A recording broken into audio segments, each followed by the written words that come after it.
हरे कृष्णा. सर्वांचं स्वागत आहे. आज आपण 11वा अध्याय विश्वरूप दर्शन योग याचा अध्ययन करणार आहोत. त्या अगोदर मी मंगलाचरण म्हणते आणि मग चालू करूया. हरे कृष्णा. ओम अज्ञानतिमिरान्धस्य ज्ञानाञ्जन शलाकया चक्षुरुन्मीलितं येन तस्मै श्री गुरवे नमः.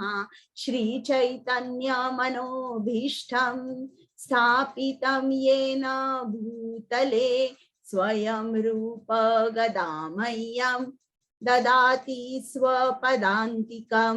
नमो ओं विष्णुपादाय कृष्ण पृष्ठाय भूतले श्रीमते भक्ति वेदांत स्वामिन इति नामिने. नमस्ते सारस्वते देवे गौरवाणी प्रचारिणे निर्विशेष शून्यवादी पाश्चात्य देश तारिणे.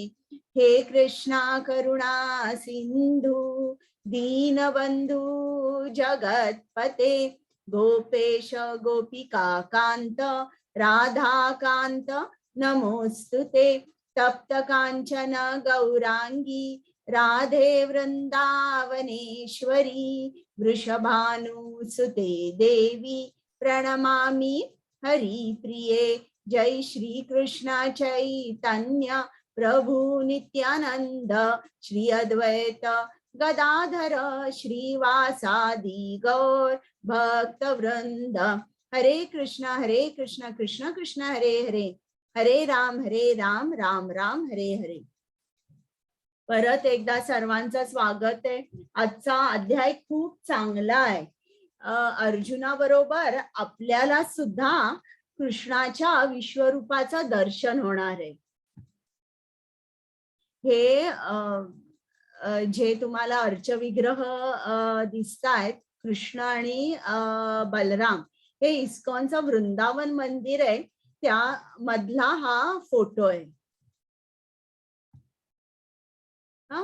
प्रथम ज्यांच्या आनंदासाठी मी तुम्हाला भगवद्गीता सांगते आणि ज्यांच्या आनंदासाठी तुम्ही भगवद्गीता ऐकता, तास दीड तास आपलं काम सोडून तुम्ही श्रवण करता, तर खरोखर आनंद कृष्णाचा आहे बरं का. तर आपण श्री श्री राधा गोविंदांना साष्टांग नमस्कार करूया, त्यांचे आशीर्वाद घेऊन हा अध्याय चालू करूया. कृष्ण कृपामूर्ती श्रील प्रभुपाद, ज्यांनी सोप्या शब्दात गीता समजावून सांगितले, त्याच्यामुळे हा उपक्रम घडू शकतोय. त्यांना साष्टांग नमस्कार करूया आणि हा अध्याय चालू करूया. नामानिष्ठ प्रभूजी ज्यांनी या स्लाइड्स तयार केल्या, प्रेमा माताजी ज्यांनी मला ट्रेनिंग दिलं, त्या दोघांनाही मनापासून धन्यवाद, साष्टांग नमस्कार. त्याचप्रमाणे माझे कोहोस्ट ऍडमिन ज्यांनी मला सहकार्य केलंय, ते जर आले नसते किंवा आमची मराठीची टेक्निकल टीम आहे, या सर्वांच्या सहकार्याशिवाय मला हा वर्ग घेता आला नसता. त्यामुळे त्यांना सुद्धा प्रणाम आणि मनापासून धन्यवाद. आता आपण ऐकूया की काल 10वा अध्याय झाला, त्याचा एक क्विक रिकॅप घेते. 10व्या अध्यायामध्ये काय झालं की अर्जुनानी कृष्णाला विनंती केली की तू मला तुझं तुझ्या ज्या विभूत्या आहेत, तुझं जे ऐश्वर्य आहे, त्याचं दर्शन मला करायचंय. मग हे विचारायच्या अगोदर कृष्णाने अर्जुनाला असं सांगितलं की मी सर्वांचा उगम आहे, त्याच्यामुळे महर्षी देव देवता हे सुद्धा मला जाणू शकत नाहीये. आणि मग अर्जुनाने कृष्णाला प्रार्थना केली. त्यांनी प्रार्थना कशी केली तुम्हाला लक्षात आहे का? प्रथम अर्जुनाने कृष्णाची स्तुती केली. मग अर्जुनाने कारण सांगितलं की मला तुझ्या ऐश्वर्याचं दर्शन का हवंय. बघा, प्रार्थना तो करणार आहे, पण अगोदर स्तुती केली, मग कारण सांगितलं की मला तुझं निरंतर चिंतन करायचंय, निरंतर चिंतन करायचंय, म्हणून मला तुझ्या ऐश्वर्याचं दर्शन हवंय. मग असं म्हटल्यावर कृष्णाने म्हटलं ठीक आहे, आणि त्यांनी ऐश्वर्य दाखवलं. आणि मग मी तुम्हाला सांगितलं की कालचा जो अध्याय होता त्यात चतुर्श्लोकी भगवद्गीता आहे, 10.8 ते 10.11. त्यात आपल्याला संबंध ज्ञान, अभ्युदय आणि प्रयोजन या 3 गोष्टी सांगितलेल्या आहेत. आणि या 4 श्लोकांमध्ये भगवद्गीतेचा सार तर आहेच, पण पूर्ण वेदांत सूत्रांचा सुद्धा सार या 4 श्लोकांमध्ये आहे. आता आपण हे ऐश्वर्याचं दर्शन कालच्या अध्यायात झालं. आता बघा इकडे अर्जुन काय म्हणतोय, कुशांगी तू श्लोक वाचणार आहेस?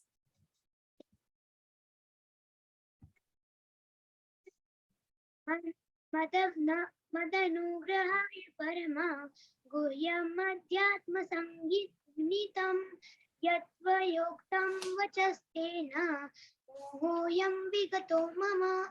जरा आवाज मोठा कर, तुझा आवाज छोटा होता. वाचतेस का मोठ्याने? वाच.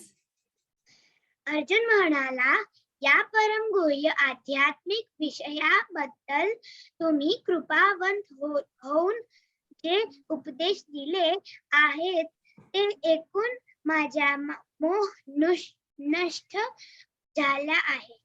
बरं, छान वाचलंस. तर इकडे अर्जुनाने सांगितलंय की आता माझा मोह नष्ट झालेला आहे.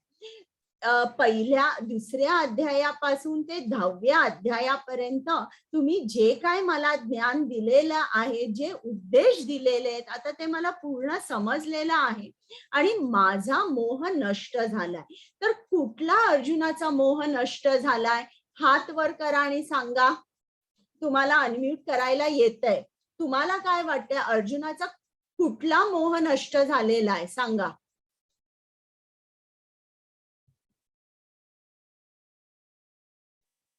तुम्हाला अनम्यूट करायला येतंय? बोला. अर्जुनाचा कुठला मोह नष्ट झालेला आहे? सांगा.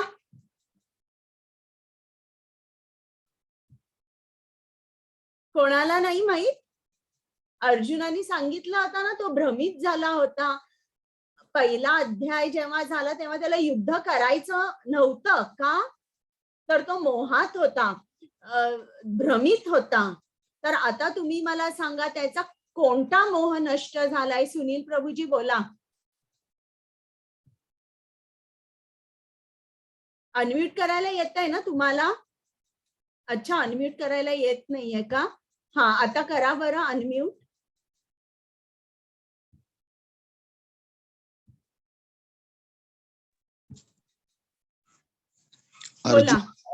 अर्जुनाला आत्मा आणि शरीर याच्यामधलं अंतर कळालं.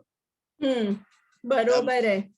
जे सगळे सोयरे आहेत ते शरीरामुळे सगळे सोयरे आहेत आणि अर्जुनाचा आत्मा हा परमेश्वराच्या चरणी लीन झालेला आहे आता.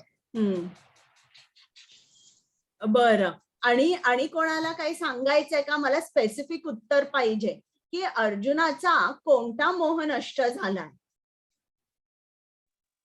स्वजनांच्या मृत्यूचं कारण तो बनतोय असं त्याला वाटत होतं. बरोबर. आणि आनंद नाही. आठवतंय का त्या 5 गोष्टी? पाप, मग पारिवारिक परंपरा, असमंजसपणा, हा सर्व अर्जुनाचा मोह होता, तो नष्ट झालेला आहे. मग खरं तर इकडे भगवद्गीता संपायला हवी ना, की मोह अर्जुनाचा नष्ट झालाय, पण असं नाही झालं. तरीही आता अर्जुनाचा आणि एक रिक्वेस्ट आहे, एक विनंती आहे. आता ती आपण ऐकूया.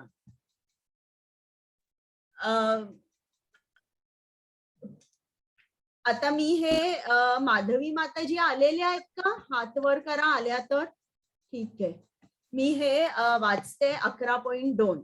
हे कमलनयना, जीवांच्या उत्पत्ती आणि लयाबद्दल मी तुमच्याकडून सविस्तरपणे ऐकले आहे. आणि मला तुमच्या अगाध अव्ययी महात्म्याची अनुभूती झाली आहे. हे पुरुषोत्तम, हे परमेश्वर, तुम्ही स्वतः वर्णन केल्याप्रमाणे तुमचे मूळ स्वरूप मी जरी माझ्या समोर पाहत असलो तरी या प्राकृत सृष्टीत तुम्ही कसे प्रविष्ट झाले आहात हे मी पाहू इच्छितो. हे प्रभो, मी तुमचे विश्वरूप पाहणे शक्य आहे असे जर तुम्हाला वाटत असेल तर हे योगेश्वरा, तुम्ही कृपया हे अमर्याद विश्वरूप मला दाखवा. आता काल अर्जुनाने कृष्णाचं सगळं ऐश्वर्य बघितलं.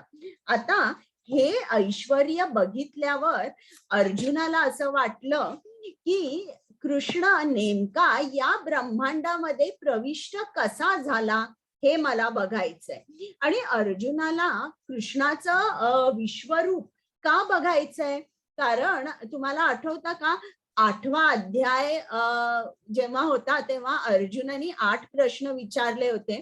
त्यापैकी एक प्रश्न होता अधिदैव म्हणजे काय.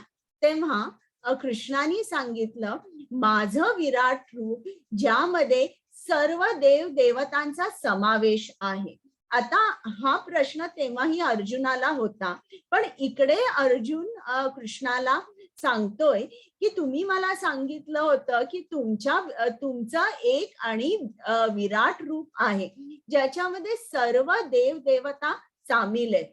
आणि 9व्या अध्यायात परत अर्जुनाने ऐकलं होतं की मी सर्वव्यापी आहे.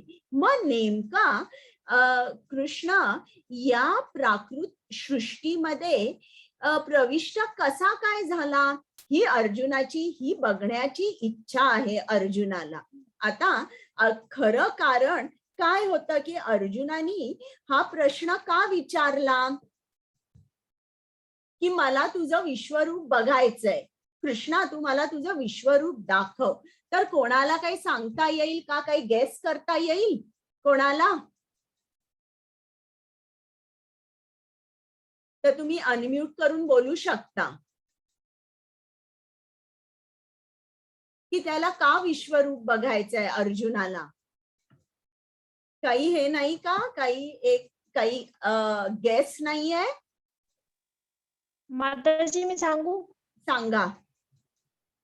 इतक्या सगळ्या गोष्टींचा त्याच्या मनात भ्रम होता आणि त्याच्या समोर जे रूप आहे कृष्णाचं ते खूप मानवीय आहे. म्हणजे ते काही भगवंताचं दर्शन नाहीये, पण भगवंताच्या रूपात असलेला हा माणूस माझ्याच मनातल्या सगळ्या भावना ओळखून कसं काय सगळं स्पष्ट करून मला दाखवतोय. जसं काही माझाच आरसा माझ्या पुढे उलगडतोय किंवा माझं प्रतिबिंब दाखवतोय किंवा माझ्याच स्वभावाचे वेगवेगळे पैलू दाखवतोय. मग हा नक्की ओरिजिनल रूपात कसा असेल, कदाचित याची उत्सुकता असेल म्हणून. बरोबर. श्रील प्रभुपादांनी तात्पर्यामध्ये लिहिलेलं आहे की कृष्ण हा श्रेष्ठ आहे आणि अर्जुनाला पटलेलं आहे. काल कृष्णाने स्वतःहून अर्जुनाला त्याचं ऐश्वर्य दाखवलेलं आहे आणि कृष्णाने स्तुती करताना सांगितलंय की तू परम पवित्र आहेस, तूच भगवान आहेस, तूच परमधाम आहेस, हे सर्व काही सांगितलं. आणि त्याच्यानंतर सांगितलं सगळे महर्षी सुद्धा असंच म्हणतायत आणि नावं घेतली, व्यासदेव, नारद मुनी, असित, देवल, हे सर्वजण तुमच्याबद्दल असंच बोलत आहेत. आता हे सांगितल्यावर अर्जुनाला असं वाटलं की कृष्ण हा श्रेष्ठ आहे, त्याचं श्रेष्ठत्व मी स्थापन केलं पाहिजे की कृष्ण हाच एक भगवान आहे, तोच सर्वात श्रेष्ठ आहे. तर त्याचं श्रेष्ठत्व स्थापन करण्यासाठी आणि पुढे इतर कोणीही म्हणू नये की मी भगवान आहे, यासाठी अर्जुनाने कृष्णाला सांगितलं की मला तुमचं विश्वरूप बघायचंय. हे अर्जुनाचं कारण होतं की कृष्ण हा श्रेष्ठ आहे आणि इतर कोणीही भगवान नाहीये. आता कृष्णाची ही 2 कारणं होती. त्याला सुद्धा विश्वरूप अर्जुनाला दाखवायचं होतं. ही काय कारणं होती? एक तर कृष्ण भक्तवत्सल आहे, भक्तांनी इच्छा करावी आणि कृष्ण ती इच्छा पुरी करतो. आणि दुसरी गोष्ट म्हणजे या विश्वरूपामध्ये कृष्णाला दाखवायचं होतं, अर्जुना हे बघ, ही पूर्ण कौरव सेना ठार झालेली आहे, तू जिंकलेला आहेस. तर त्याला प्रेरणा द्यायची होती आणि त्याला युद्धाला उभं करायचं होतं. ही सुद्धा एक कृष्णाची योजना होती.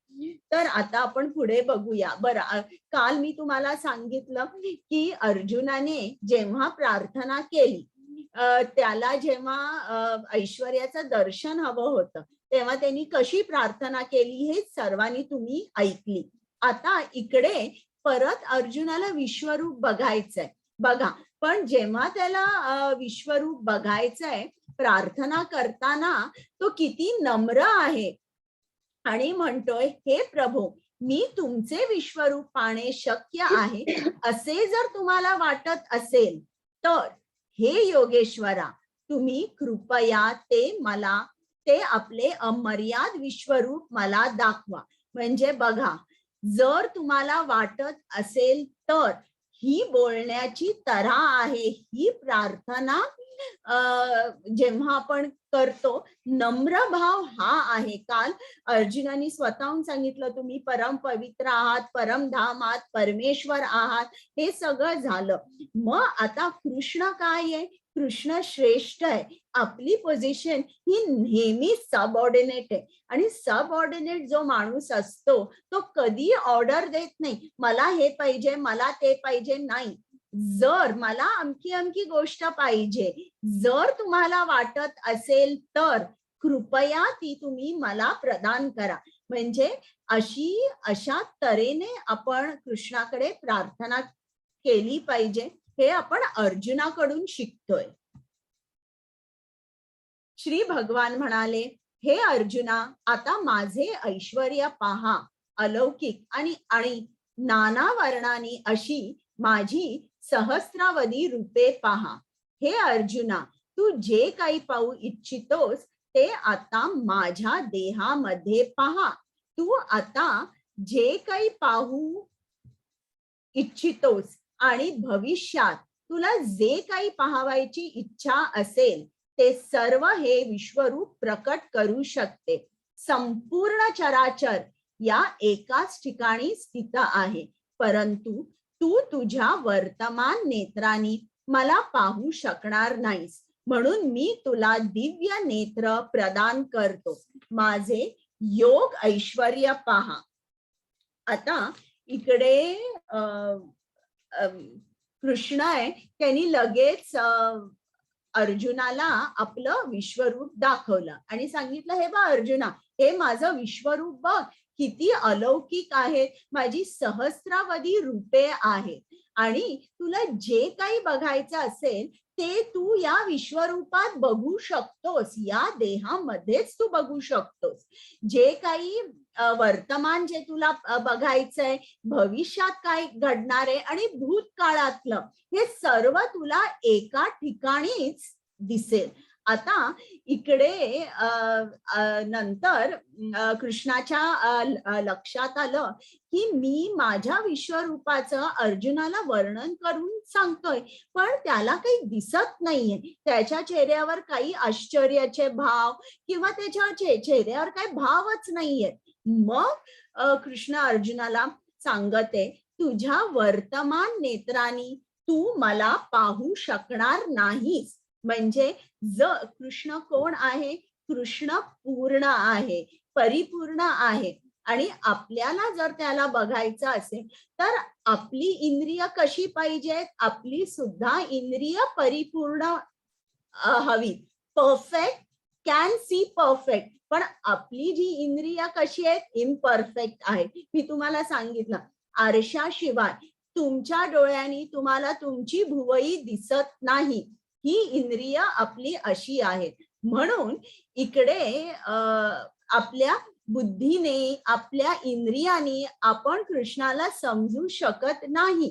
मग आपल्याला जर कृष्णाला बघायचं असेल तर काय लागते? कृपा लागते. कोणाची कृपा लागते? आपल्या गुरूंची. आणि कुठले गुरु? जे परंपरेत आहेत असे गुरु, किंवा कृष्णाची कृपा लागते. हे जर आपल्याला ही कृपा मिळाली, या दोन्हींपैकी एक कृपा मिळाली, तरच आपण कृष्णाच्या भक्तीमध्ये पुढे पुढे पुढे जाऊ शकतो. तर इकडे अर्जुनाला कृष्णाने सांगितलंय की मी तुला दिव्य नेत्र प्रदान करीन. तर जेव्हा कृष्ण या भौतिक जगामध्ये अवतरतो तेव्हा ते कृष्णाची 2 रूपं असतात. एक म्हणजे भौतिक रूप, जे तुम्हाला भौतिक इंद्रियांनी तुम्ही त्याला बघू शकता, आणि दुसरं म्हणजे दिव्य रूप. दिव्य रूप बघण्यासाठी तुम्हाला दिव्य नेत्र हवे. तर हे जे आपले भौतिक नेत्र आहेत याला काही मर्यादा आहे, पण जेव्हा कृष्ण आपल्यावर कृपा करतो, ज्याप्रमाणे आता तो अर्जुनावर कृपा करत आहे, तेव्हा दिव्य नेत्र त्याच्या भौतिक नेत्राला जोडले जातात. त्याचं मन पण कसं असतं, भक्ताचं भौतिक असतं. मग त्या भौतिक मनाला दिव्य मन जोडलं जातं. बुद्धी कशी असते, अगदी सामान्य बुद्धी असते. ही सुद्धा बुद्धी जी होते कृष्ण कृपेने दिव्य होते, आणि मग आपण कृष्णाला बघू शकतो आणि त्याला समजू शकतो. हा, आता मी वाचते 9वा. एक मिनिट.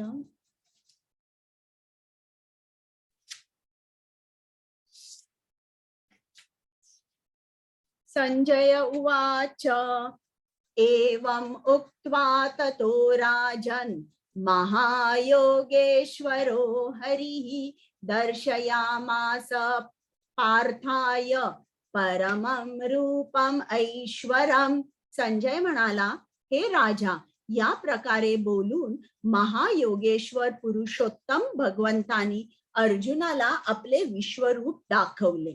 आता विश्वरूप हे संजयला सुद्धा दिसतंय, कारण त्याच्या गुरुनी त्याला दिव्य दृष्टी प्रदान केली होती. संजयचे गुरु कोण होते? व्यासदेव होते. आणि संजय हे सगळं रिपोर्टिंग जे आहे हे धृतराष्ट्राला करत आहे. आता तुम्ही मला सांगा, धृतराष्ट्राचा चेहरा बघून तुम्हाला काय वाटतंय? तुम्ही काय त्याचे मनातले भाव सांगू शकता का मला? तुम्हाला अनम्यूट करून बोलायला येतंय, बोला. हरे कृष्ण. ते थोडं आश्चर्य वाटतंय, भीतियुक्त आश्चर्य, भीतियुक्त आश्चर्य. हो, अगदी बरोबर आहे. आणि कोणाला काही सांगायचं आहे का? ऍड करायचंय काही? एकदम बरोबर सांगितलं. तर धृतराष्ट्र जो आहे त्याला आश्चर्यही वाटलेलं आहे आणि तो अतिशय घाबरलेला आहे. का घाबरलेला? कारण त्याच्या मनामध्ये कपट भावना आहे. तो मनानी दुष्ट आहे, आणि त्याच्यामुळे असे जे कपटी विचाराचे असतात, दुष्ट असतात, किंवा ज्यांच्या हृदयांमध्ये अनर्थ असतात, ते कृष्णाकडे जाऊ शकत नाहीत. तर आता आपण पुढे या विश्वरूपाचं दर्शन घेऊया. अर्जुनाने या विश्वरूपात असंख्य मुखे, असंख्य नेत्र, असंख्य अद्भुत दृश्ये पाहिली. हे रूप अनेक अलौकिक अलंकारांनी विभूषित झालेले आणि अनेक दिव्य शस्त्रांनी सज्ज झालेले होते. या विश्वरूपाने अनेक दिव्य वस्त्रे आणि माळा धारण केल्या होत्या, आणि अनेक दिव्य सुगंधानी द्रव्यांचा त्यांच्या शरीराला लेप दिला होता.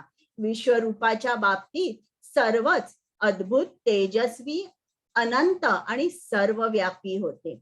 आकाशामध्ये एकाच वेळी जर हजारो सूर्यांचा उदय झाला तर कदाचित त्यांचे तेज भगवंतांच्या विश्वरूपातील तेजाची बरोबरी करू शकेल. म्हणजे हे जे रूप होतं ते अद्भुत होतं. अनेक मुखे होती, असंख्य नेत्र, असंख्य अद्भुत दृश्ये होती, आणि अतिशय तेजपुंज होतं. म्हणजे आपण सूर्याकडे काही मिनिट सुद्धा बघू शकत नाही. तर हे जे एका सूर्याकडे, तर हे जे रूप होतं बघा, हजारो सूर्यांचा उदय झाला, तर जितकं तेज असेल तितकं तेज या विश्वरूपामध्ये अर्जुनाला दिसलं. त्यावेळी अर्जुनाने भगवंताच्या विश्वरूपामध्ये एकाच ठिकाणी स्थित असलेली परंतु अनंत ग्रहांमध्ये विभागलेली ब्रह्मांडांची विस्तृत रूपे पाहिली. आता हे जे 11.13 आहे याचा परपट लिहिताना श्रील प्रभुपाद सांगतात की हे जे विश्वरूप अर्जुनानी बघितलं त्याला सर्व काही एकाच ठिकाणी दिसलं. तर आपल्या या भौतिक जगामध्ये असा कुठला तरी सायंटिस्ट आहे का की जो सगळं आपल्याला एका ठिकाणीच दाखवू शकेल? असा कुठलाही सायंटिस्ट नाहीये. कृष्ण हा एकच आहे ज्यांनी अर्जुनाला सांगितलं तुला जे काही बघायची इच्छा ते तू एका ठिकाणीच बघू शकतो. आता आपण बघूया अर्जुन काय काय बघणार आहे. त्यानंतर भ्रमित आणि आश्चर्यचकित होऊन अंगावर रोमांच उभारलेला अर्जुन प्रणाम करण्यासाठी नतमस्तक झाला आणि हात जोडून त्याने भगवंताची प्रार्थना करण्यास प्रारंभ केला. आता हे एवढं सगळं विश्वरूप बघून, एवढं तेज, असंख्य मुखे, असंख्य नेत्रे, हे सर्व विश्वरूप बघून आतापर्यंत अर्जुनाचा आणि कृष्णाचं जे नातं होतं ते म्हणजे एकमेकांचे जिवलग सखे होते. आता हे नातं इकडे बदललं. आता काय झालं, अर्जुन एकदम आश्चर्यचकित झाला. त्याच्या अंगावर रोमांच उभा राहिला आणि तो विचार करतो माझा मित्र एवढा मोठा आहे असा त्याच्या मनामध्ये विचार आला आणि त्याच्या मनामध्ये अत्यंत आदर निर्माण झाला आणि तो एकसारखा कृष्णाला प्रणाम करू लागला, नतमस्तक झाला, हात जोडून त्याने भगवंताची प्रार्थना सुरू केली. आता श्रील प्रभुपादांनी आपल्याला सांगितलेलं आहे की जेव्हा अंगावर रोमांच कधी उभा राहतो, अर्जुन पहिल्या अध्यायामध्ये सुद्धा त्याला युद्ध करायचं नव्हतं, त्याच्या डोळ्यात पाणी होतं, त्याचे हातपाय लटपटू लागले आणि धनुष्यबाण खाली पडला. धनुष्यबाण खाली पडल्यानंतर त्याला उभं सुद्धा राहण्याची शक्ती नव्हती, तेव्हा सुद्धा त्याच्या अंगावर रोमांच उभा राहिला. तर श्रील प्रभुपादांनी सांगितले कुठलंही भौतिक दुःख जेव्हा आपल्यावर अचानक कोसळतं तेव्हा सुद्धा अंगावर रोमांच उभा राहतो आणि जेव्हा एखादा भक्त परमानंदात आहे. आता अर्जुनाला कृष्णाचं हे विश्वरूप बघून खूप आश्चर्य आणि खूप आनंद झालेला आहे आणि एखादा भक्त असतो त्याच्यावर आपोआप हे जे सगळे ही जी सगळी प्रतीके आहेत की डोळ्यामध्ये अश्रू येणे आणि अंगावर रोमांच उभा राहणे किंवा तुमचा आवाज कापायला लागतो, अशी 8 तऱ्हेची चिन्ह आहे ज्यांनी आपल्याला समजतं की हा भक्त जो आहे हा परमानंदामध्ये आहे. तर इकडे आपल्याला असं दिसतंय की अर्जुनाच्या अंगावर रोमांच उभा राहिला. इकडे तो घाबरला नव्हता, त्याला दुःख झालं नव्हतं, मात्र तो खूप आनंदात होता. त्याला आश्चर्यही वाटलं की माझा मित्र केवढा मोठा आहे. 11.15 एक मिनिट.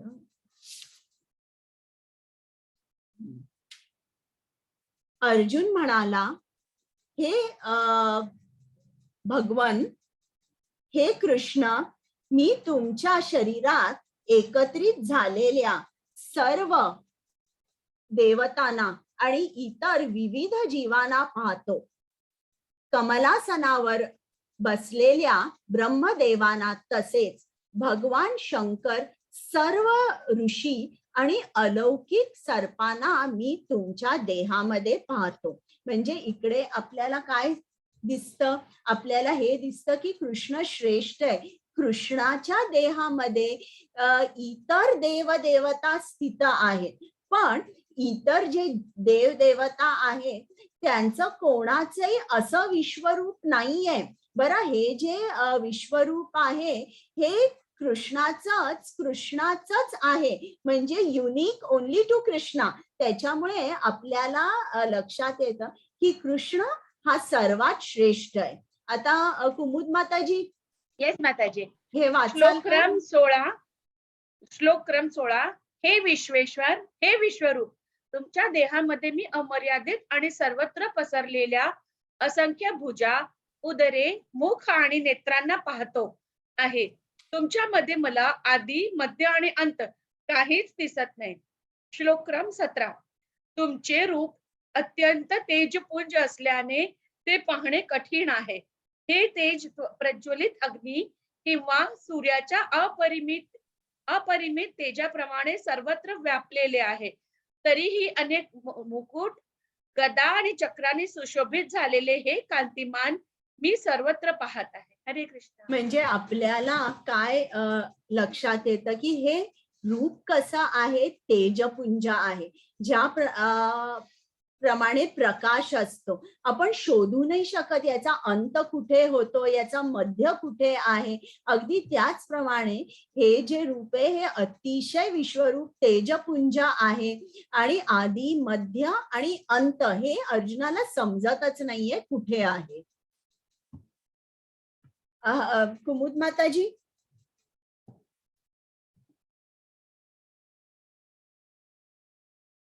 हरे कृष्णा.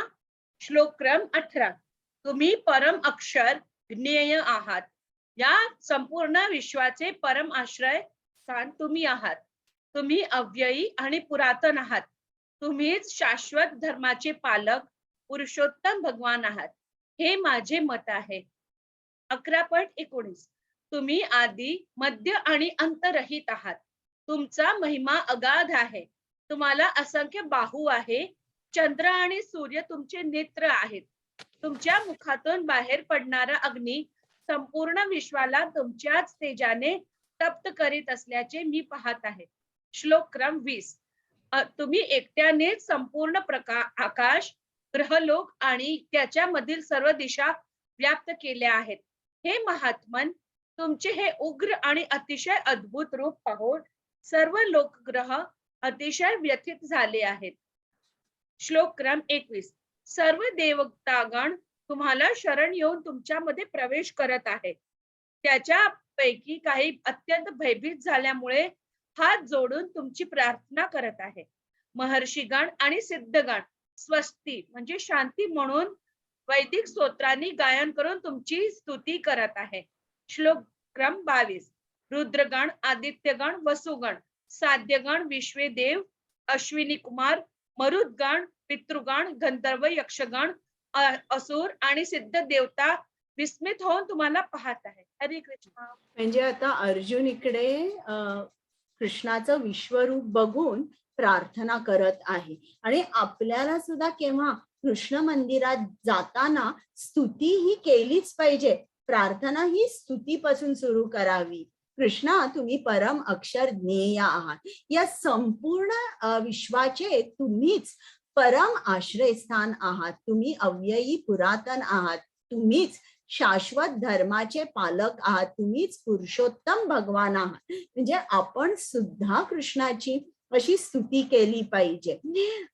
तुम्ही आदी, मध्य, अंतरहित आहात. तुमचा महिमा अगाध आहे. आता हे जे विश्वरूप आहे हे हा एक कॉन्सेप्ट आहे बरं का. आणि विश्वरूप हे शाश्वत नाहीये.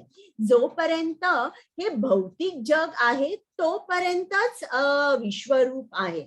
आणि विश्वरूपाची जी संकल्पना आहे ती कशी आहे? त्यांनी सांगितलंय की चंद्र आणि सूर्य तुमचे नेत्र आहेत. म्हणजे कृष्णाचे नेत्र म्हणजे काय? चंद्र आणि सूर्य. मग त्याचं जे डोकं आहे ते म्हणजे जे उच्च लोक आहेत, उच्च ग्रह आहेत, ते म्हणजे कृष्णाचं डोकं आहे. कृष्णाचे चरण किंवा कृष्णाचे पाय म्हणजे काय, जे खालचे ग्रह आहेत, पाताळ, रसाताळ, सुताळ, आताळ, हे जे सगळे आहेत हे कृष्णाचे पाय आहेत. तर असं करून हे जे विश्वरूप आहे हा एक कॉन्सेप्ट आहे आणि हे नित्य नाहीये किंवा शाश्वत नाहीये, टेम्पररी आहे.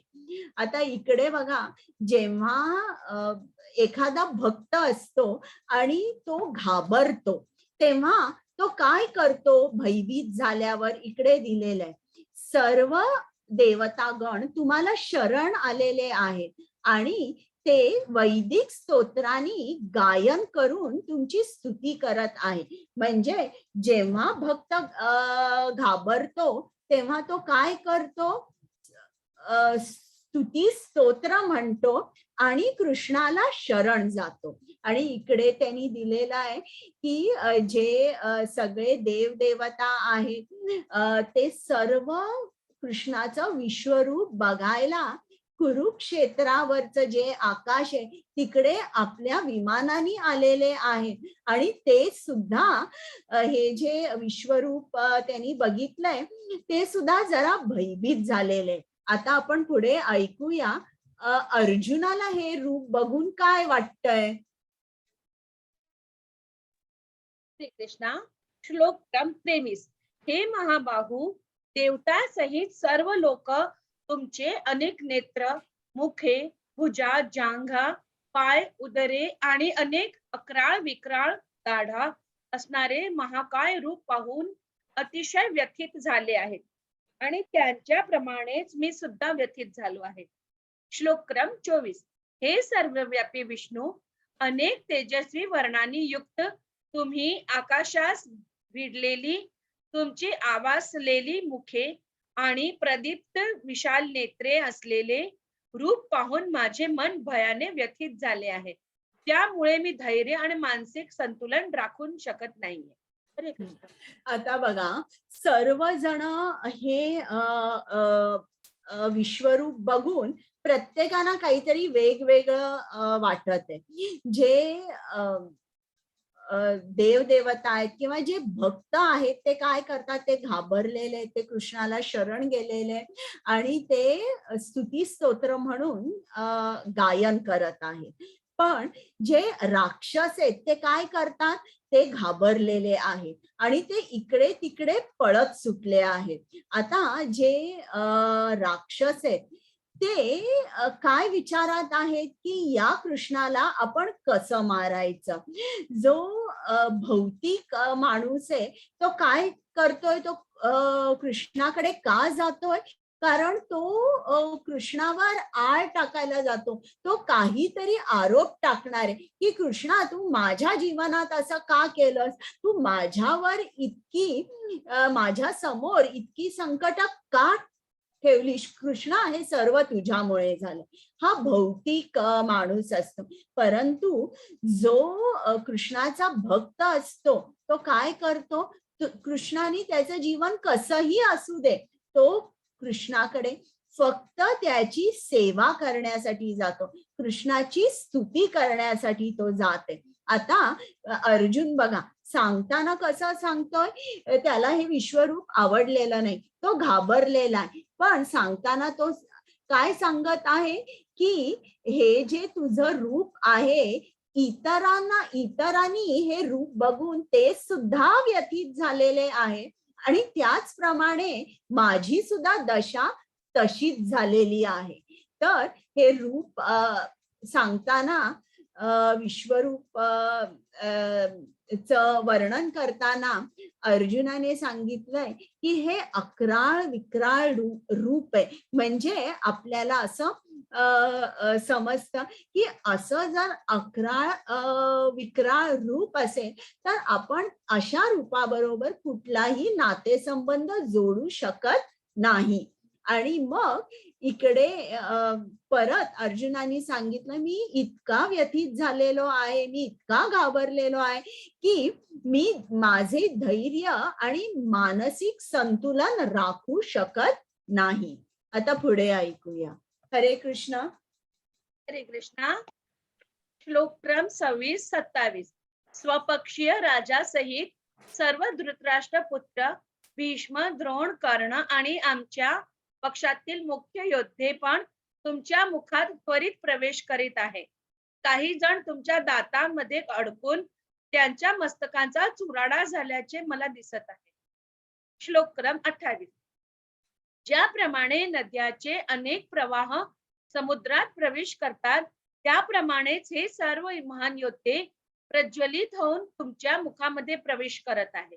हरे कृष्णा. आता अर्जुनाला बघायचंय युद्ध झालंय, आता कोण जिंकलंय, काय झालंय.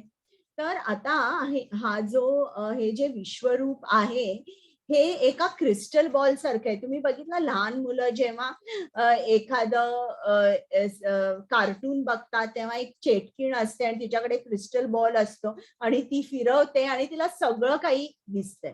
तर जणू काही हे जे विश्वरूप आहे हा सुद्धा एक क्रिस्टल बॉल आहे. अर्जुनाला जे काय बघायचं ते तो बघू शकतो आणि अर्जुनाने बघितलंय की पूर्ण कौरव सेना आहे, या कौरव सेनेचा नाश झालेला आहे. आणि ते त्यांनी कसं बघितलं की पूर्ण कौरव सेना ही कृष्णाच्या मुखामध्ये शिरलेली आहे आणि कृष्णाने त्यांना चिरडून चिरडून टाकलेलं आहे. इकडे बघा, इकडे तुम्हाला ही कौरव सेना दिसते आणि हे बघितल्यावर मात्र अर्जुन अतिशय घाबरतो आणि विचारतो, कृष्णा तू कोण आहेस. आता आपण ऐकूया कृष्ण त्याला सांगणार आहे की तो कोण आहे. कुमुद माताजी. हरे कृष्णा. श्री भगवान उवाच. कालोऽस्मि लोकक्षय प्रवृत्तः लोकान् समाहर्तुम् इह प्रवृत्तः ऋतेऽपि त्वां न भविष्यन्ति सर्वे येव स्थिता प्रत्यनीकेषु योधः. श्री भगवान म्हणाले, जगतांचा नाश करणारा काळ मी आहे आणि सर्व लोकांचा संहार करण्यासाठी मी या ठिकाणी आलो आहे. तुझ्या व्यतिरिक्त म्हणजे पांडवा व्यतिरिक्त दोन्ही सैन्यातील योद्धांचा विनाश होणार आहे. हरे कृष्णा. आता कृष्णाने सांगितलं मी काळ आहे. आता कोण मला सांगू शकेल काळ म्हणजे काय. तुम्हाला काय वाटतं काळ म्हणजे काय आहे. द्या उत्तर. काळ म्हणजे बोला. मृत्यू. बरोबर. आणि कोणाला काय सांगायचंय. हरे कृष्ण माताजी. काळ म्हणजे विनाश. बरं. आणि काही सांगायचंय कोणाला.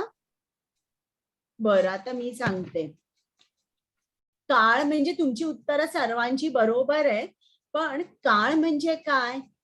काळ म्हणजे कृष्णाचा एक भक्त आहे आणि हा जो कृष्णाचा भक्त आहे तो गतिमान होतो. तो जेव्हा गतिमान होतो तेव्हा आपण त्याला काळ म्हणतो. काळ हा जबरदस्त शक्तिमान आहे. आपलं जे सायंटिफिक नॉलेज आहे, जे ज्ञान आहे ते हे श्रीमद भागवतम मध्ये काळाबद्दल जे जे काय लिहिलंय त्याच्या जवळ सुद्धा अजून पोहोचू शकलेलं नाहीये. तर आता काळ हा कृष्णाचा भक्त आहे. तो कृष्णाच्या भक्तांकडे आणि अभक्तांकडे वेगळा आहे. अभक्तांच्या समोर तो मृत्यू म्हणून येतो आणि सगळं कमावलेलं तो हरून घेऊन जातो. पण जे भक्त आहेत यांच्याकडे मात्र काळ वेगळा आहे. काळ त्यांच्यासाठी थांबू शकतो. आता तुम्हाला साधं उदाहरण देते की समजा जर एक भक्त आहे आणि तो रोज नियमितपणे जप करतोय. एक दिवस असं होतं की त्याचं शेड्यूल खूप टाईट आहे आणि त्याला वेळ मिळत नाही, पण आणि तो दमलेलाही असतो. पण रात्री तो आता म्हणतो आता माझी कामं झालीये, आता मी माझ्या 16 माळांचा जप करतो. त्याच्यामध्ये खूप इच्छा तर जबरदस्त असते, पण त्याला जप करताना जरा सुद्धा टायर्डनेस किंवा जरा सुद्धा, मला मराठीत तो शब्द येत नाही, जरा सुद्धा दमल्यासारखं त्याला नाही वाटत. जो दिवसभराचा क्षीण होतो, जपमाळ घेतल्या बरोबर तो जातो, तो व्यवस्थित 2 तास जप करू शकतो आणि मग तो झोपतो. तर काळ हा असा आहे, जे भक्त आहे त्यांच्यासाठी, आपण इंग्लिशमध्ये म्हणतो ना, time and tide waits for no man, पण इकडे तुम्ही हे चेंज करू शकता. जो भक्त असतो ना, त्यांच्यासाठी काळ थांबतो, त्यांच्यासाठी काळ हा मृत्यू म्हणून कधीच समोर येत नाही. तो अलगद हाताने, बघा, हे जे आपल्याला देह मिळालेलं आहे, या देहाचा तर नाश होणारच आहे, परंतु जेव्हा या देहाचा नाश होणार आहे, तेव्हा तो कसा होणार आहे आणि किती अलगद तऱ्हेने काळ आपल्याला घेऊन जातो. का तर आपण कृष्णाचे भक्त आहोत.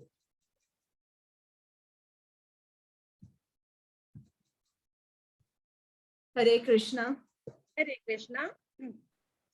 तस्मात् त्वमुत्तिष्ठ यशो लभस्व जित्वा शत्रून् भुङ्क्ष्व राज्यं समृद्धम् मयैवैते निहता पूर्वमेव निमित्तमात्रं तव सव्यसाचिन्. म्हणून उठ, युद्धास तयार हो आणि यश प्राप्ती कर, शत्रूवर विजय मिळव आणि समृद्ध राज्याचा उपभोग घे. माझ्या योजनेनुसार त्यांचा पूर्वीच मृत्यू झालेला आहे आणि हे सव्यसाची, युद्धामध्ये तू केवळ निमित्त मात्र होऊ शकतोस. हरे कृष्ण.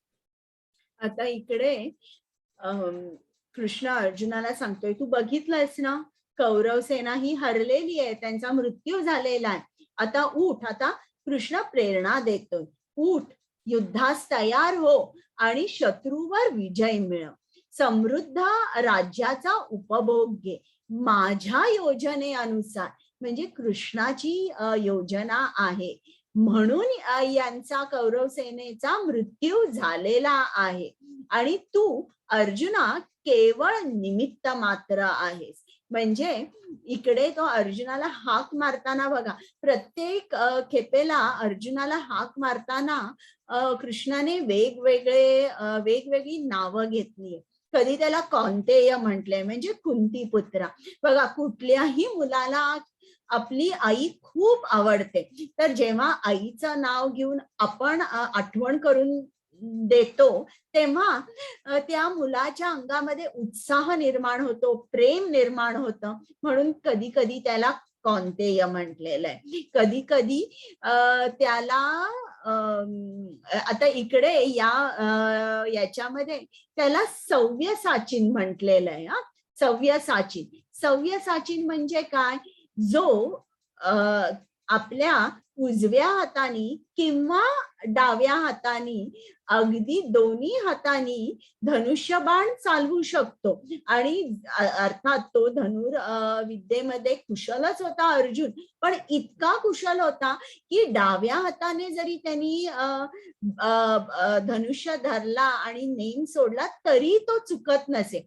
तर जो दोन्ही हातानी धनुष्यबाण चालवू शकतो त्याला सव्यसाचिन म्हटलंय. तर असं अर्जुनाला वेगवेगळ्या, हे भरत, हे महाबाहो, अशा वेगवेगळ्या नावानी अर्जुनाला कृष्णाने हाक मारलेली आहे, त्याला प्रोत्साहन देण्यासाठी.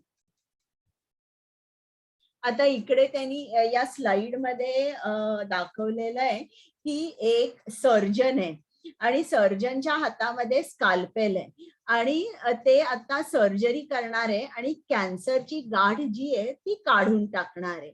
तर आता इकडे कृष्ण आपल्याला तेच सांगत आहे, जेव्हा आपल्याला बरं नसतं तेव्हा आपण डॉक्टरकडे जातो आणि ते सांगतील त्याप्रमाणे आपण ऐकतो आणि मग आपल्याला आपलं आरोग्य परत मिळतं. तर ही जी कॅन्सरची गाठ आहे ती काढण्यासाठी आपल्याला फक्त डॉक्टरकडेच जावं लागतं किंवा सर्जनकडे जावं लागतं, दुसरा कुठलाच उपाय नाहीये. त्याचप्रमाणे आपली जी भौतिकाची गाठ इतकी घट्ट बांधली आहे ती गाठ सोडवण्यासाठी आपल्याला फक्त आणि फक्त कृष्णाच्याच शरण जावं लागतं. आणि कृष्ण सांगतोय तुम्ही माझ्याकडे या.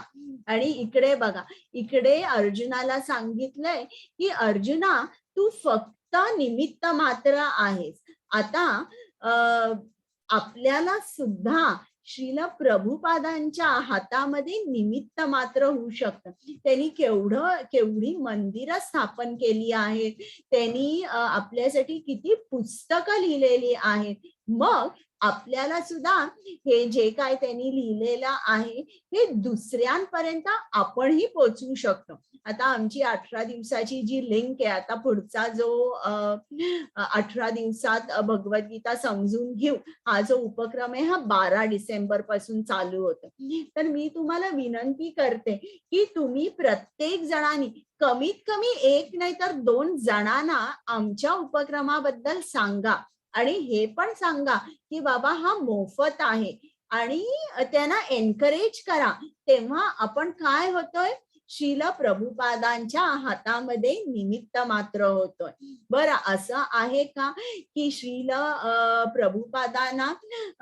प्रभुपादांकडे काही शिष्यच नाहीये किंवा काही नोकर नाहीयेत किंवा कोणी त्यांचं जे प्रसार करण्यासाठी माणसं नाहीयेत, असं अजिबात नाहीये. परंतु जेव्हा आपण त्यांच्या हातामध्ये निमित्त मात्र होतो तेव्हा आपण कसे होतो, आपण प्रसिद्ध होतो, आपण कृष्णाच्या आणि जवळ जातो आणि आपल्याला आपलं नाव होतं.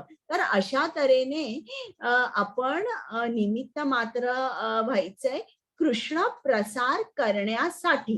तर इकडे तुम्ही कुठेही इस्कॉन मंदिरात जाऊन जाणू शकता की तुम्हाला कुठली कुठली ऍक्टिव्हिटी करता येईल. तर केव्हाही ऍक्टिव्हिटी, कुठलंही कार्य कर्म जेव्हा आपण कृष्णासाठी करतो तेव्हा प्रभुपादांना आपण ही प्रार्थना करायची की तुम्ही मला तुमच्या या जे काही कार्य तुम्ही घेणार आहात त्या कार्यामध्ये मला निमित्त मात्र करा. हरे कृष्ण. हरे कृष्ण. श्लोक क्रम 34. द्रोण, भीष्म, कर्ण आणि इतर महान योद्धांना मी पूर्वीच मारलेले आहेत, म्हणून तू त्यांचा वध कर आणि व्यथित होऊ नकोस. केवळ युद्ध कर, यामुळे युद्धामध्ये तू शत्रूवर विजय प्राप्त करशील. हरे कृष्ण. म्हणजे एकसारखं कृष्ण अर्जुनाला सांगत आहे की मी यांचं वध केलेलंच आहे, आता तुला फक्त युद्ध करायचंय. हरे कृष्ण. हरे कृष्ण. संजय धृतराष्ट्राला म्हणाला, हे राजन, भगवंताकडून हे वचन ऐकून थरथर कापणाऱ्या अर्जुनाने हात जोडून पुन्हा पुन्हा नमस्कार केले आणि भयभीत झालेला अर्जुन सगदगदित स्वरात भगवान श्रीकृष्णांना असे म्हणाला. श्लोक क्रम 36.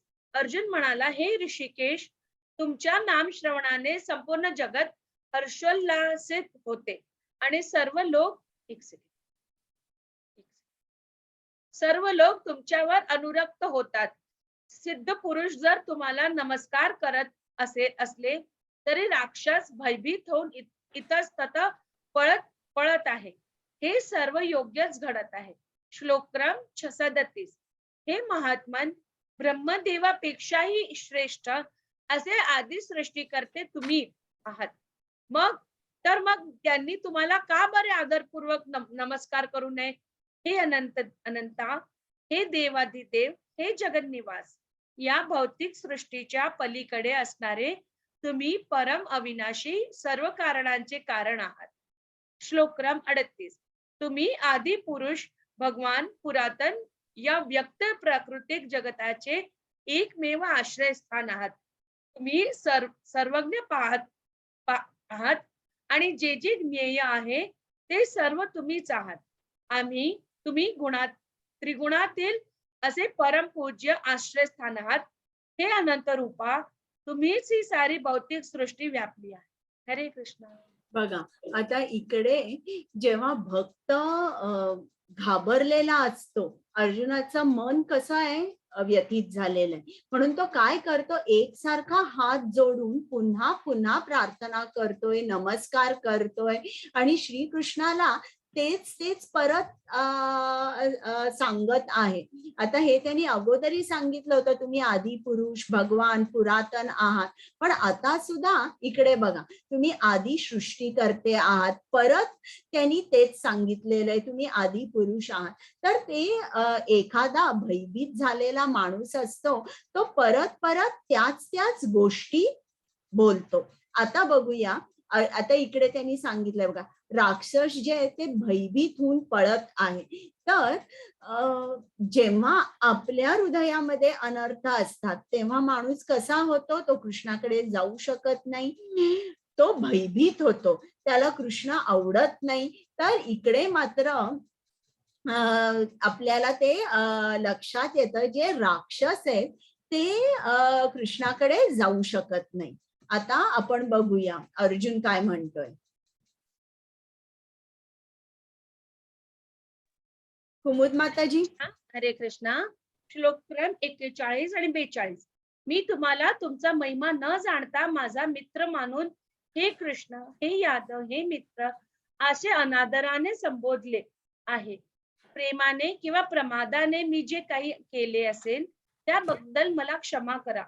विश्रांतीच्या वेळी, चेष्टा करताना, एकाच शय्येवर शयन करताना किंवा एकत्र भोजन करताना अथवा बसताना आणि कधी कधी एकांत वासात, तर कधी अनेक मित्रांसमक्ष मी तुमचा अपमान केला आहे.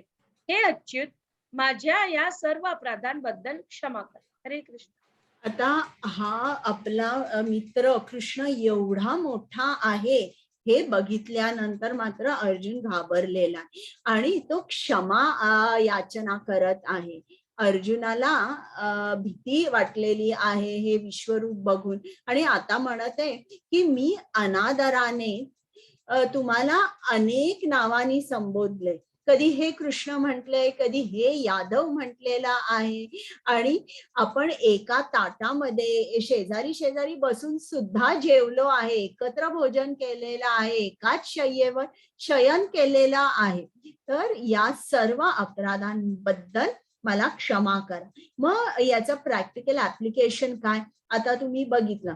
अर्जुनाने सुरुवातीला प्रार्थना कशी केली की कृष्णा, आम्हाला तुमचे विश्वरूप बघायचंय, जर तुमची इच्छा असेल तर कृपया करून ते मला तुम्ही दाखवा. मग त्यांनी स्तुती केली आणि मग त्यांनी क्षमा याचना केली. म्हणजे प्रार्थनेचं अंग आपल्याला या अध्यायात दिसतं. प्रथम स्तुती करायची, मग तुम्ही अपराध जे केलेले आहे, असं तुम्हाला वाटतं का की तुम्ही कुठलेच अपराध या जीवनात केलेले नाही आहेत? जर तुम्हाला असं वाटत असेल नाही मी अपराध केलेले आहे, तर अपराधाबद्दल आपण क्षमा मागायची आणि मग आपली सबऑर्डिनेट पोझिशन आहे हे जाणून आपण कृष्णाकडे मागताना असं मागायचं, परमेश्वरा, जर तुमची इच्छा असेल तर कृपया करून मला अमकी अमकी गोष्ट प्रदान कर, पण तुमची इच्छा परम आहे, माझी इच्छा नाही, हे आपण सांगायचंय. आणि अशा तऱ्हेने आपल्याला समजतं की आपण प्रार्थना कशी केली पाहिजे. आता ऐकूया कुमुद माताजी. हरे कृष्णा. पूर्वी मी कधीही न पाहिलेले विश्वरूप पाहिल्यानंतर आनंदित झालो आहे, परंतु त्याच बरोबर भयाने माझे मन व्याकुळ झाले आहेत. म्हणून हे देवाधिदेव, हे जगन्निवास, कृपया माझ्यावर प्रसन्न व्हा आणि तुमचे पुरुषोत्तम भगवान रूप प्रकट करा. हरे कृष्ण. आता इकडे अर्जुनाने सांगितले, मी अतिशय घाबरलोय आणि मी थांबू शकत नाही, मला हे विश्वरूप बघायचं नाही. आता हे विश्वरूप तू आवर्त घे आणि मला तुझं जे सौम्य रूप आहे त्या सौम्य रूपामध्ये तू परत ये. हरे कृष्ण. कुमुद माताजी. हरे कृष्णा. श्लोक क्रम 47. श्री भगवान म्हणाले, हे अर्जुन, मी तुझ्यावर प्रसन्न होऊन माझ्या अंतरंगा शक्तीद्वारे या प्राकृत जगतातच हे परमश्रेष्ठ विश्वरूप तुला दाखवले. तुझ्या वाचून पूर्वी कोणीच हे अनंत तेजोमय आणि आद्यरूप पाहिलेले नाही. श्लोक क्रम 48. हे कुरुप्रवीर, तुझ्या पूर्वी माझे हे विश्वरूप कोणी पाहिले नव्हते. कारण वेदाध्ययनाने, यज्ञाने, दानाने, पुण्यकर्माने किंवा उग्र तप करण्याने मला विराट रूपात त्या भौतिक जगतामध्ये पाहणे शक्य नाही. श्लोक क्रम 49. माझे हे भयंकर रूप पाहून तू व्यथित आणि भ्रमित झाला आहेस. आता हे रूप मी समाप्त करतो. हे मद्भक्ता, सर्व क्लेशातून मुक्त हो. तुला जे रूप पाहण्याची इच्छा आहे ते रूप तू आता शांत चित्ताने पाहू शकतेस. हरे कृष्ण. म्हणजे आपल्याला काय समजतं की हे जे विश्वरूप आहे हे फक्त भक्तच बघू शकतो, इतर कोणीही नाही. आणि इकडे अर्जुनाला सांगितलं हे जे विश्वरूप आहे हे अगोदर कोणीही पाहिले नव्हते. म्हणजे इकडे परत कृष्ण तेच सांगतोय त्याला की वेद अध्ययन, यज्ञ, दान, पुण्यकर्म, तप याने कोणीही मला प्राप्त करू शकत नाही. फक्त अनन्य भक्तीने माझी प्राप्ती होऊ शकते. मग कृष्ण म्हणतो आता मी हे विश्वरूप समाप्त करतो. आणि असं म्हटल्यानंतर अर्जुनाचा जीव भांड्यात पडला. आता बघूया. आता कुमुद माताजी. हरे कृष्णा. श्लोक क्रम 50. संजय धृतराष्ट्राला म्हणाला, भगवान श्रीकृष्णांनी याप्रमाणे बोलून अर्जुनाला आपले मूळ चतुर्भुज रूप आणि शेवटी द्विभुज रूप प्रकट केले आणि भयभीत अर्जुनाला धीर दिला. हरे कृष्ण. आता याचा भावार्थ काय आहे बघा. प्रथम कृष्णाने आपले चतुर्भुज रूप प्रकट केले आणि मग द्विभुज रूप, म्हणजे हे जे त्याचं द्विभुज रूप आहे, जे श्याम सुंदर रूप आहे, ज्याला 2 हात, बासरी, 2 पाय, मुकुट, मोरपीस आहे, हे जे रूप आहे हे मूळ रूप आहे. आणि हे जे मूळ रूप आहे त्याचा विस्तार म्हणजे चतुर्भुज रूप किंवा विश्वरूप. तर हे जे द्विभुज रूप आहे हे ओरिजिनल आहे किंवा हे मूळ रूप आहे.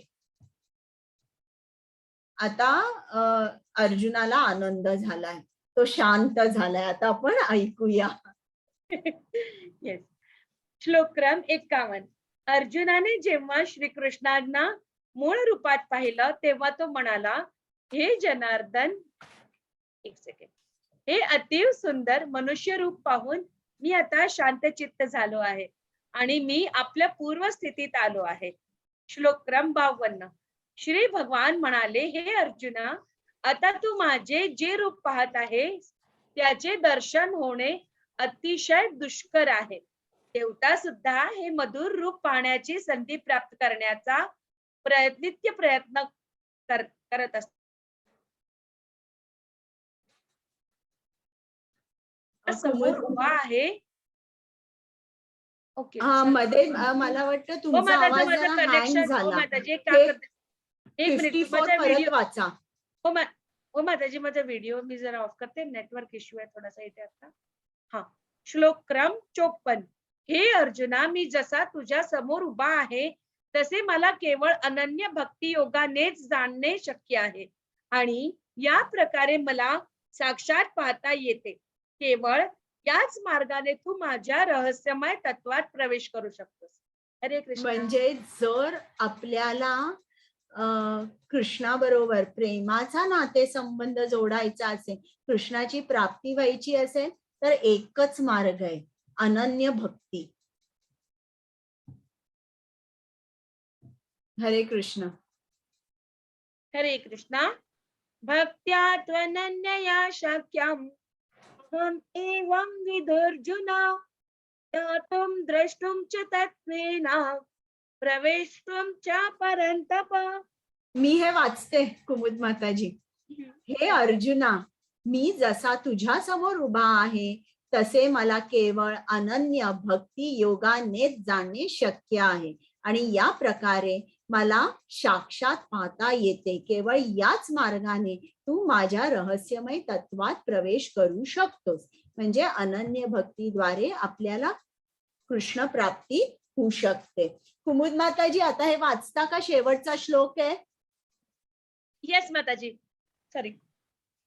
मत कर्म कृन् मत परमाहा मत भक्त संग वर्जितः निर्वैर सर्वभूतेषु रसमानेति पांडव.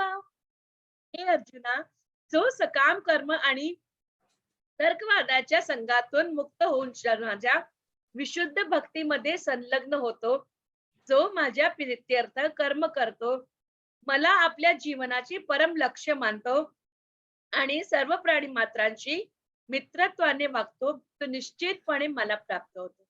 बघा, दोन गोष्टी कृष्णाला आवडत नाही, क्लिअरली इकडे सांगितलेल्या. सकाम कर्म म्हणजे आपण कृष्णाकडे तेव्हा बिझनेस करायला जातो. कृष्णा, मी तुझा इतका इतका जप करणार आहे आणि रिटर्न मध्ये मला ही गोष्ट पाहिजे. सकाम कर्म कृष्णाला आवडत नाही. तर्कवादाच्या संघातून मुक्त, सकाम कर्मातून मुक्त आणि तर्कवादातून मुक्त. तर्कवाद म्हणजे काय? तुम्ही पुस्तकं उघडायची आणि वाचायची, उपनिषद, वेद, आणि काय म्हणायचं? कृष्ण असा नाहीये, कृष्ण असा नाहीये. त्याला नेती नेती म्हणतात. म्हणजे कृष्ण असा नाही, कृष्ण असा नाही, असं आपण नुसते तर्क घालत जातो, पण खरोखर कृष्णाला शरण जात नाही. ज्याप्रमाणे आता मी इकडे खोलीत बसलेली आहे आणि बाहेर रस्त्यावर मोठा आवाज आला आणि मी खोलीत बसून तर्क काढते की ऍक्सिडेंट झालाय, झाड पडलं, किंवा एखादी बस कंपाऊंड वॉलला आदळलेली आहे. पण खोलीत बसून मला काय समजणार? बाहेर जेव्हा मी जाईन बाल्कनीमध्ये आणि जेव्हा मी बघेन तेव्हाच मला खरं समजेल.